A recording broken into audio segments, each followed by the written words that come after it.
Caros irmãos e irmãs em Cristo Jesus, nós ouvimos este santo evangelho, palavra de salvação, no qual o Senhor nos dá algo muito simples.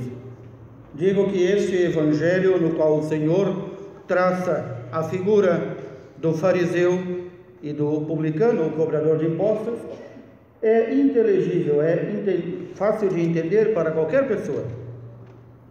No entanto, a aplicação deste evangelho é que muitas vezes nos escapa. De um lado, o fariseu, que como todo fariseu, ciente das suas obrigações religiosas, as cumpre ao pé da letra, mas não no espírito das leis. De outro, aquele que, reconhecendo-se pecador, coloca-se como dependente da misericórdia de Deus. E diz o Senhor: quem saiu justificado? Ou seja, quem saiu reconciliado com Deus? Aquele que cumpria a lei de Deus ao pé da letra, mas em espírito não cumpria e ainda julgava seus irmãos? Ou aquele que, sabendo das suas limitações, pede perdão? Diz o Senhor: este último, o cobrador de impostos, justamente aquele que se contava que não tinha salvação. Recordemos que no tempo de Jesus, os cobradores de impostos, junto com a classe das prostitutas, dos ladrões, de tantos outros marginalizados, era visto como pessoas que não vão alcançar a salvação. E aqui a palavra de Deus insiste, no dia de hoje, em toda ela, em algo muito importante. 2 pontos. A questão do pobre. E aqui é bom que nós meditemos sempre o que significa ser pobre diante de Deus. Especialmente porque no Brasil e na América Latina, em nossas igrejas, se politizou a palavra pobre. Muitas vezes se pregou de forma errada que os pobres são virtuosos e os ricos são os malvados. A palavra de Deus não diz isso.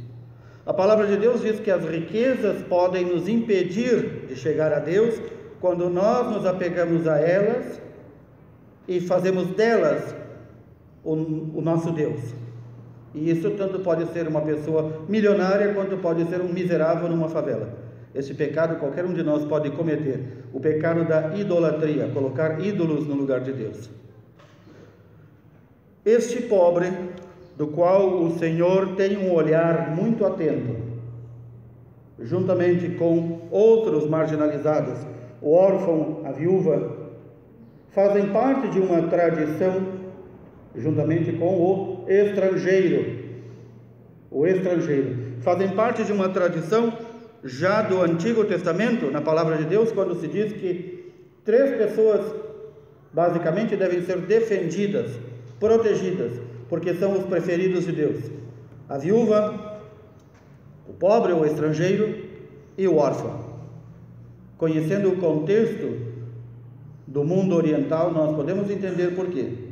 Porque naquele lugar, as viúvas, após a perda do marido, eram lançadas para fora, sem direito à propriedade, sem direito a nada, passavam muitas vezes mendigando ou vivendo da misericórdia dos outros. O órfão é todo aquele que perdeu seus pais e, portanto, já não tem mais aquele arrimo, já não tem mais aquele sustento e apoio. O estrangeiro, ou muitas vezes dito o pobre, é aquele que está longe da sua pátria e que precisa ser inserido, precisa ser colocado, precisa ser dado condições. E Deus diz que olha com um amor todo especial para esses 3 tipos. Por quê? Porque Deus defende esses 3 tipos de pessoas, porque são justamente aqueles que nós desprezamos, justamente aqueles que nós não olhamos por eles. Por isso Deus os guarda e os protege. Isto não dá um salvo-conduto à viúva, ao órfão e ao pobre ou ao estrangeiro de fazer o que quer e achar-se que está acima de qualquer moralidade ou de qualquer lei. Porém, aqui, a palavra que para nós foi traduzida como pobre tem um outro significado. Pobre é aquele que reconhece a sua dependência absoluta de Deus. E reconhecer a dependência absoluta de Deus, não basta repetir diariamente, estamos nas mãos de Deus. Muitas vezes nós repetimos, estamos nas mãos de Deus, mas vivemos como se não estivéssemos. Eu creio em Deus, mas vive como se não acreditasse. Eu confio em Deus, mas vive como se não confiasse. E, portanto, a pobreza ou humildade significa fazer-se pequeno, fazer-se reconhecido da sua dependência, do seu nada. É aqui que está a chave da leitura de como o Senhor atende esse tipo de pessoas, ou atende a quem se faz assim. Por isso diz a palavra de Deus no Eclesiástico: Deus não faz discriminação de pessoas. No entanto, Ele ouve a todos. Mas e por que alguns Ele atende com mais prontidão e outros não? E então o próprio livro do Eclesiástico, nesse capítulo que ouvimos, o capítulo 35, no versículo 20, nos diz: quem serve a Deus como Ele quer, este é ouvido. Este é ouvido. Deus não quer ser servido como nós queremos, mas como Ele quer. Fazer a vontade de Deus. Isto é, poder ser ouvido e atendido por Deus. Diz que a prece deste humilde, deste que se coloca nas mãos de Deus, atravessa as nuvens e chega a Deus. E Deus não deixa essa prece sem ser ouvida e atendida. Quando nós nos colocamos nas mãos de Deus com absoluta confiança. O Senhor, repito isso muitas vezes, vou repetir novamente, o Senhor sabe quem nós somos, nos conhece melhor do que nós mesmos. Nós é que muitas vezes não nos conhecemos. E por não nos conhecermos e não conhecermos a Deus, embora Ele tenha se revelado na sua palavra e se revelado plenamente em Jesus Cristo, nós deixamos de fazer a vontade de Deus quando procuramos fazer a nossa vontade. E então, quando a gente procura fazer a nossa vontade e não a de Deus, a gente até pode pensar que serve a Deus e acaba dizendo: mas eu sirvo a Deus, mas eu sou bom, mas eu pratico a religião, mas eu dou dízimo, mas eu não sou como esta gente que está aí solta no mundo. Eu não sou como essa gente. Quem pensa assim, quem diz assim, é, aos olhos de Deus, pior que essa gente. Porque para Deus não há essa gente e aquela gente. Todos somos seus filhos. E, portanto, aqui vem novamente o Evangelho que nos interpela, que nos pergunta: como temos vivido? Procurando cumprir a lei de Deus, ao pé da letra ou no espírito da lei? Para conhecer o espírito da lei, basta conhecermos o Evangelho, palavra de Deus, revelação plena em nosso Senhor Jesus Cristo. Mas mesmo assim, mesmo conhecendo o Evangelho, conhecendo a palavra do Senhor, palavra de salvação, nós muitas vezes não percebemos como aplicar.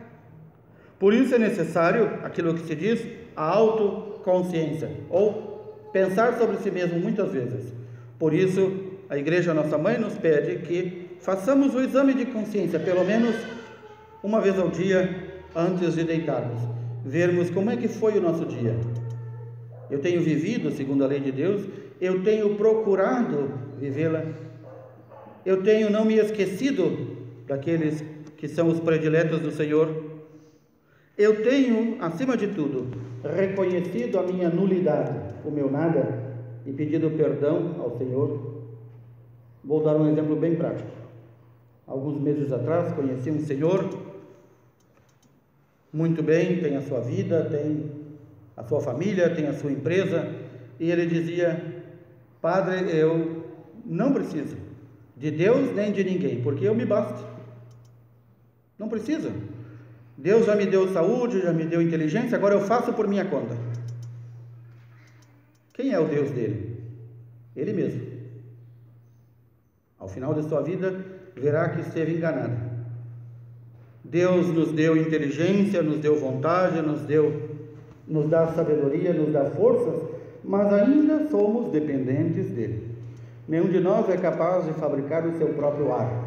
Nenhum de nós é capaz de fazer com que seus órgãos internos e externos funcionem bem.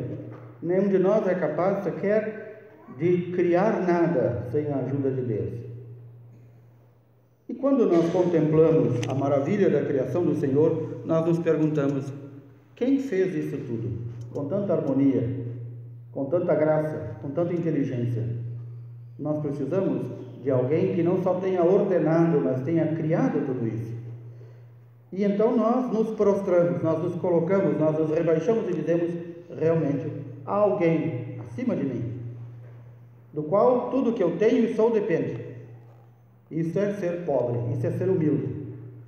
E se nós contemplarmos a nossa relação com Deus, podemos contemplar a nossa relação com o Senhor.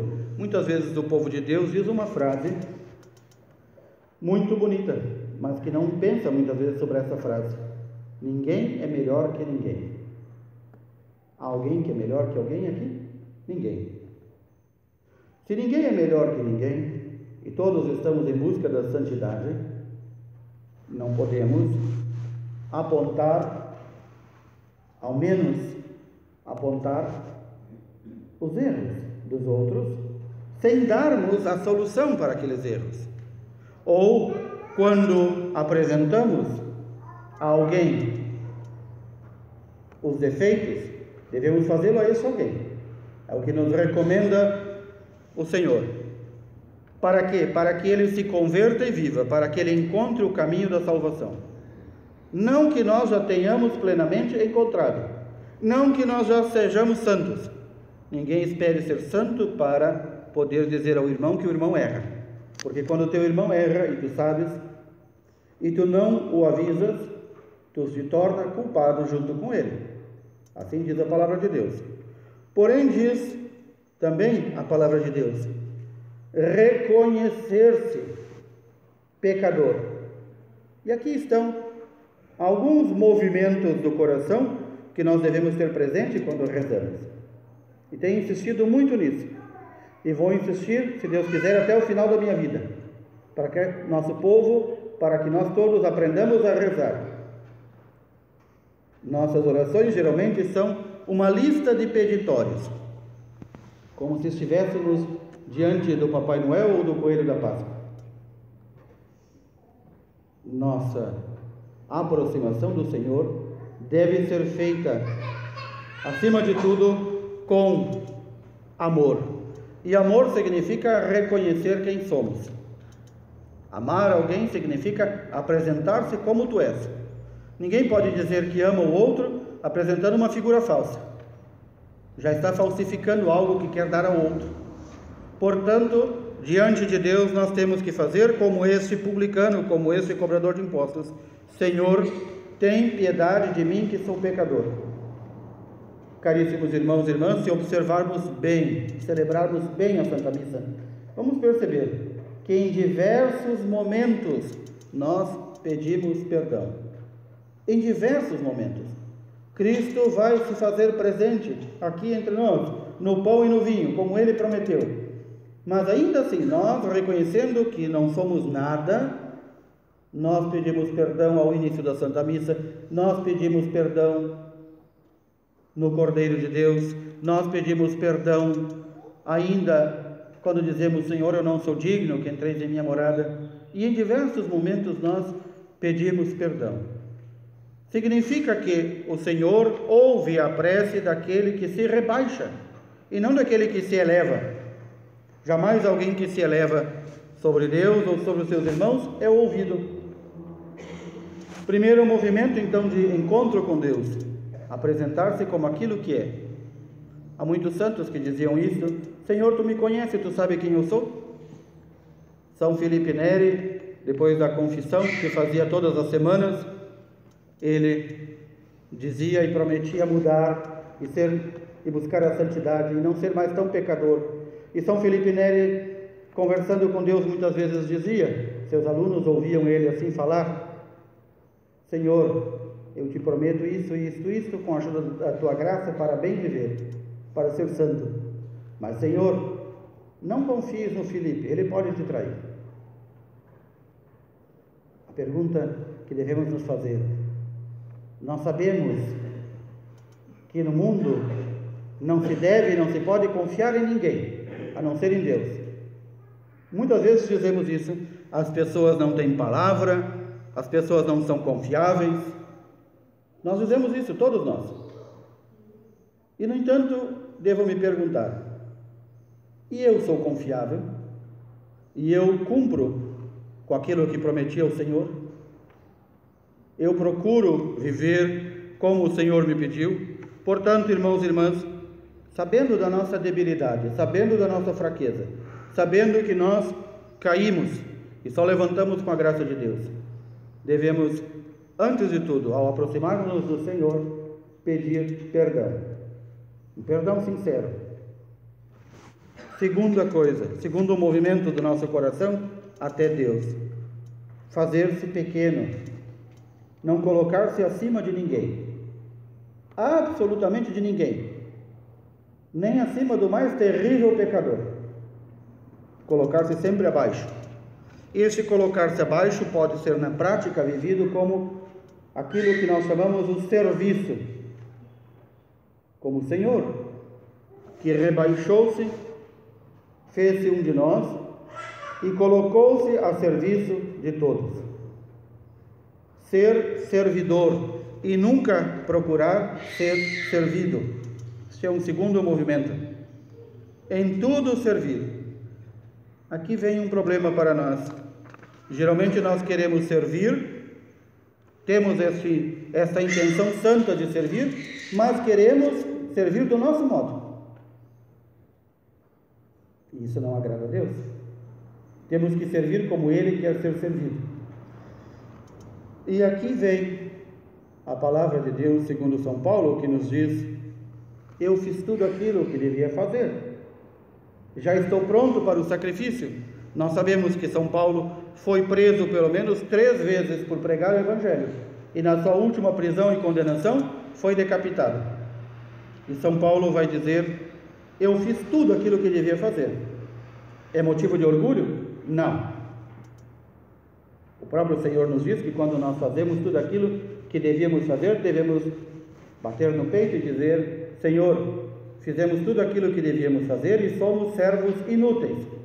Servos inúteis. Servir. Primeiro, pedir perdão. Segundo, servir. Terceiro movimento para nos aproximarmos de Deus. Nesta hora, pedir perdão, servir. Terceiro movimento, confiar. Confiar com todas as forças no Senhor. Confiar que Ele pode nos mudar. Confiar que Ele pode nos receber como somos e nos transformar. E é isso que nos diz São Paulo. Eu fiz tudo aquilo que devia fazer, completei a corrida, diz ele. Um termo muito atual. Completei a corrida, guardei a fé, combati o bom combate, transmiti a fé aos meus irmãos. Vivi totalmente para eles. E diz São Paulo: pois agora eu confio que o Senhor vai me dar a coroa da justiça. Isso significa a vida eterna. Confio. Para que nenhum de nós, conhecendo a sua vida, conhecendo os seus pecados, possa dizer: Deus não vai me aceitar. Deus vai te aceitar. Deus vai te aceitar. Se tu fizer este movimento de um coração humilde, pedindo perdão, servindo teus irmãos, Deus vai te aceitar. E mais ainda, promete que te dará as graças necessárias para mudar aquilo que deve ser mudado. O Senhor nos libertará de todo mal. De São Paulo: o Senhor me libertará de todo mal e me salvará para o seu reino celeste. Os males todos ficam por aqui, quando nós partimos. O bem que praticamos, o serviço que prestamos, vai conosco, para apresentá-los diante do Senhor. E queremos isso, caríssimos irmãos e irmãs. Pedir como pedimos na oração inicial da Santa Missa, que o Senhor, neste domingo, que o Senhor, a partir de hoje, aumente em nós a fé, a esperança e a caridade. Fé para crer mais e viver de acordo com aquilo que se crê. Esperança para realmente esperar no Senhor esperar no Senhor. Diz São Paulo que aqueles que esperam a manifestação gloriosa do Senhor, ou seja, a sua vinda para julgar os vivos e os mortos, aqueles que esperam com amor, tem este porém, não é simplesmente esperar, esperam com amor, estes também receberão a vida eterna. Nos dias de hoje se vê muito, diante das atrocidades da televisão, da internet, das rádios e jornais, se vê muito pessoas dizendo: volta logo, Senhor Jesus, que venha logo para matar essa gente e acabar com essa gente. Ele vai voltar, para mim e para ti. Estamos preparados? Estamos preparados? Portanto, esperemos esta vinda do Senhor com amor, como diz São Paulo. O amor lança fora todo o temor, também nos diz São Paulo.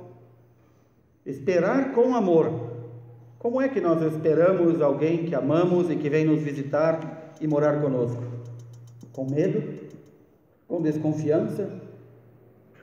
Não, nós esperamos com amor e preparamos a nossa casa e a nossa vida da melhor maneira para acolhê-lo. É assim que o Senhor quer ser recebido. E por isso diz São Paulo: a coroa da justiça, a vida eterna, não será dada somente a mim, mas a todos aqueles que esperam com amor o Senhor. Fé, esperança, caridade. Aí está o cerne de tudo. Como nos vai dizer São Paulo, de todas as virtudes, de todas as graças, de todos os dons, a única que vai existir e que permanece na vida eterna é a caridade. Caridade muitas vezes é traduzido por amor.